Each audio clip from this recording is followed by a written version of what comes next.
Hi అండి, అందరికీ నమస్తే. Welcome back to Babita cooking channel. ఈరోజు వీడియోలో వచ్చేసి అనపగింజల మిక్చర్ని ఎలా తయారు చేసుకోవాలో చూపించబోతున్నానండి. చాలా ఈజీగా హెల్తీ వేలో ఈవినింగ్ స్నాక్ ఐటమ్ని చూపించబోతున్నానండి.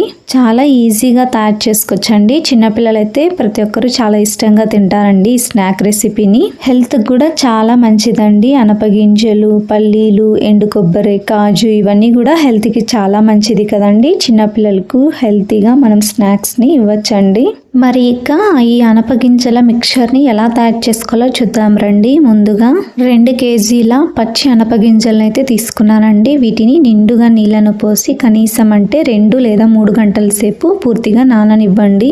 వీటిని నేను ఇక్కడ 3 గంటల సేపు నానబెట్టుకున్నానండి. 3 గంటల సేపు తర్వాత నీళ్ళన్నిటినీ కూడా పూర్తిగా వంచేసి ఇలా చేత్తో ఇలా అనగానే పైనుండే స్కిన్ మొత్తం బయటికి వచ్చేస్తుందండి. అలా అన్నిటికీ కూడా అనపగింజలకు ఉండే పైన స్కిన్ని మొత్తం తీసేసుకోండి. చేత్తో ఇలా 2 వేలు మధ్యలో పెట్టుకొని ఇలా అనగానే స్కిన్ మొత్తం బయటికి వచ్చేస్తుందండి. ఇలానే అన్ని అనపగింజలకి కూడా పైనుండే తొక్కను తీసేసి ఇలా ఒక ప్లేట్లో వేసి ఫ్యాన్ కింద 1 గంట సేపు ఆరనివ్వండి. ఈ అనపగింజల్లో తడి అనేది లేకుండా పూర్తిగా 1 గంట సేపు ఫ్యాన్ కింద ఆరపెట్టుకోండి. ఆ తర్వాత స్టవ్ మీద డీప్ ఫ్రైకి సరిపడంత ఆయిల్ని బాండీలో వేసుకొని ఆయిల్ని హీట్ చేసుకోండి. ఆయిల్ మీడియం హీట్ అయిన తర్వాత ఇలా ఒక జాలరి గంటిని అందులో ఉంచి మనం ఇందాక డ్రై చేసి పెట్టుకున్న అనపగింజలన్నీ కొద్దిగా వేసుకొని ఇక్కడ నేను చూపిస్తున్న విధంగా ఫ్రై చేసుకోండి. స్టవ్ని మీడియం ఫ్లేమ్లోనే ఉంచుకొని ఫ్రై చేసుకోండి. మధ్యలో గరిటెతో ఒకసారి ఇలా కలుపుకుంటూ డీప్ ఫ్రై చేసుకోండి. ఈ అనపగింజలు మొత్తం లైట్ గోల్డెన్ కలర్ వచ్చి క్రిస్పీగా అయ్యేంత వరకు కూడా డీప్ ఫ్రై చేసుకోవాలండి. మంటను హై ఫ్లేమ్లో ఉంచి డీప్ ఫ్రై చేసుకునేటప్పుడు క్రిస్పీగా అవ్వకుండా తొందరగా నల్లగా అయిపోతాయండి. అందుకోసమే స్టవ్ని మీడియం ఫ్లేమ్లో ఉంచి లైట్ గోల్డెన్ కలర్ వచ్చి అలాగే క్రిస్పీగా అయ్యేంత వరకు కూడా ఇలా ఫ్రై చేసుకోండి. మనం ఇలా ఆయిల్లో ఒక జల్లెడలో వేసి ఫ్రై చేసుకోవడం వల్ల చాలా త్వరగా ఫ్రై చేసుకోవచ్చు. అంతేకాదండి, ఫ్రై అయిన వెంటనే త్వరగా బయటికి కూడా తీసేసుకోవచ్చండి. చూడండి, ఇవి కొద్దిగా కలర్ మారి క్రిస్పీగా అయ్యాయి కదండి. ఇలా క్రిస్పీగా అయిన తర్వాత ఇలా గోల్డెన్ కలర్లోకి చేంజ్ అయిన తర్వాత ఆయిల్ నుండి బయటికి తీసుకోండి. కొంచెం ఆయిల్ని దులుపునట్టుగా చేసి ఇప్పుడు వీటన్నిటిని ఒక ప్లేట్లోకి వేసుకోండి. ఇలా ఫ్రై చేసుకున్న వాటిని ఒక ప్లేట్లోకి వేసుకున్న తర్వాత సేమ్ ప్రాసెస్లోనే మిగతా వాటిని కూడా డీప్ ఫ్రై చేసుకోవాలండి.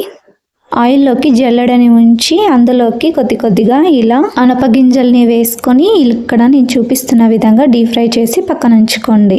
ఇలా అనపగింజలన్నిటినీ కూడా డీప్ ఫ్రై చేసుకున్న తర్వాత నెక్స్ట్ ఇదే ఆయిల్లోనే మనం మిగతా వాటన్నిటిని కూడా ఫ్రై చేసుకుందామండి. ముందుగా పల్లీల్ని డీప్ ఫ్రై చేసుకుందామండి. అందుకోసము ఆయిల్లో జల్లెడని ఉంచి ఇందులోకి 1 కప్పు దాకా పల్లీల్ని వేసి ఇక్కడ నేను చూపిస్తున్న విధంగా డీప్ ఫ్రై చేసుకోండి.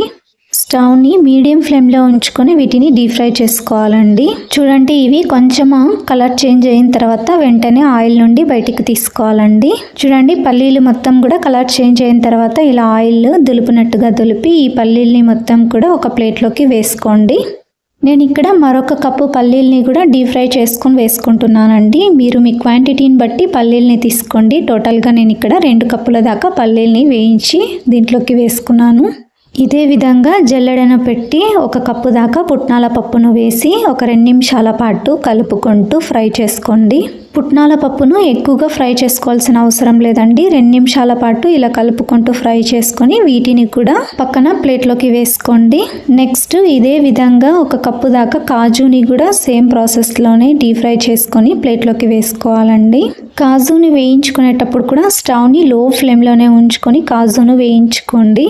మరి ఎక్కువగా డీప్ ఫ్రై చేసుకోవాల్సిన అవసరం లేదండి. ఇలా లైట్గా కలర్ చేంజ్ అయిన తర్వాత ఆయిల్ని దులుపునట్టుగా ఇలా దులిపేసి పక్కన ఒక ప్లేట్లోకి వేసుకోండి.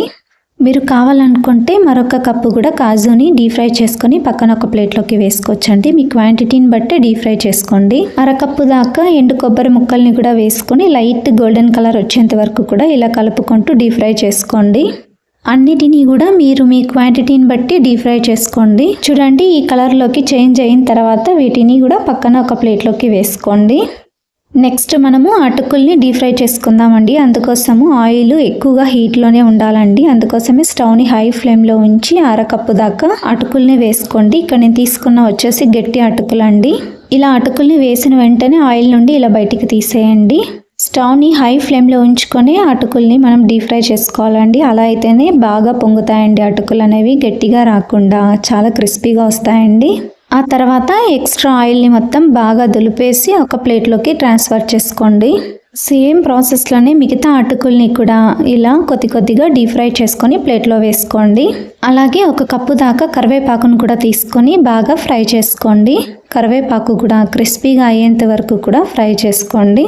కరివేపాకును వేయించుకునేటప్పుడు స్టవ్ని మీడియం ఫ్లేమ్లో ఉంచుకొని కరివేపాకు క్రిస్పీగా అయ్యేంత వరకు కూడా ఇలా ఫ్రై చేసుకోండి. కరివేపాకు క్రిస్పీగా అయిన తర్వాత ఆయిల్ మొత్తం దులిపేసి ఇలా ఒక ప్లేట్లోకి వేసుకోండి. నెక్స్ట్ ఇదే జల్లెడలోకి కొద్దిగా వెల్లుల్లిపాయల రెమ్మల్ని వేసుకొని వీటిని కూడా ఫ్రై చేసుకోండి. లైట్ గోల్డెన్ కలర్ వచ్చేంత వరకు కూడా ఫ్రై చేసుకోండి. నేను ఇక్కడ కొన్ని పైనుండే పిప్పిని తీయకుండానే కొన్ని వేసుకున్నానండి. తర్వాత పైనుండే తొక్కను తీసి కొన్ని వెల్లుల్లిపాయలని వేసుకున్నానండి. మీ ఇష్టం ఎలా అయినా సరే వేసుకోవచ్చు. వీటిని కూడా లైట్ గోల్డెన్ కలర్లోకి టర్న్ అయ్యేంత వరకు ఫ్రై చేసుకుని వీటిని కూడా పక్కన ఒక ప్లేట్లోకి వేసుకోండి. ఇదే ప్లేట్లోకి మనం ఇందాక ఫ్రై చేసి పెట్టుకున్న అనపగింజల్ని కూడా వేసేసుకోండి. చూడండి, ఇలా అన్నిటినీ కూడా ఫ్రై చేసుకొని వేసుకోండి. మీరు కావాలంటే 4 కిస్మిస్లైనా సరే ఫ్రై చేసి వేసుకోవచ్చండి. ఇలా వెడల్పుగా ఉండే ప్లేట్ అయితే బాగా మిక్స్ చేసుకోవచ్చండి. అందుకోసమే మనం వేయించి పెట్టుకున్న వాటన్నిటినీ కూడా ఇలా ఒక వెడల్పుగా ఉండే ప్లేట్ కానీ గిన్నెలోకి కానీ వేసుకోవాలి. ఇప్పుడు వీటన్నిటినీ కూడా బాగా కలుపుకోవాలండి. అన్నీ కూడా బాగా కలిసేంత వరకు ఇలా కలుపుకోవాలి. పల్లీలు, కాజు, పుట్నాల పప్పు, కరివేపాకు, అనపగింజలు, అటుకులు ఇలా అన్నీ కూడా బాగా కలిసేటట్టు ఇలా బాగా కలుపుకున్న తర్వాత ఇందులోకి రుచికి సరిపడంత ఉప్పును వేసుకోండి. నెక్స్ట్ ఇందులోకి కారం వేసుకోండి. నేను ఇక్కడ 2 టీ స్పూన్ల దాకా కారం వేసుకున్నానండి. మీరు మీ రుచికి సరిపడంత కారం వేసుకోండి. నెక్స్ట్ 1 టీ స్పూన్ దాకా పసుపును కూడా వేసుకోండి. ఇప్పుడు కారం, పసుపు, ఉప్పు కూడా అన్నిటికీ బాగా పట్టేటట్టు ఇలా బాగా కలపండి. ఇలా బాగా మిక్స్ చేసుకోండి. అన్నిటికీ కూడా బాగా పట్టేటట్టు ఇలా బాగా కలపండి. మీకు గెరటతో కలపడం ఇబ్బందిగా అనిపిస్తే గనక, సరిగ్గా కలవకుండా ఉంటే గనక చేత్తో అయినా సరే బాగా కలపండి. మరీ ఎక్కువగా కలపకండి, ఎందుకంటే క్రిస్పీగా ఉండే అటుకులు అనేవి విరిగిపోతాయండి.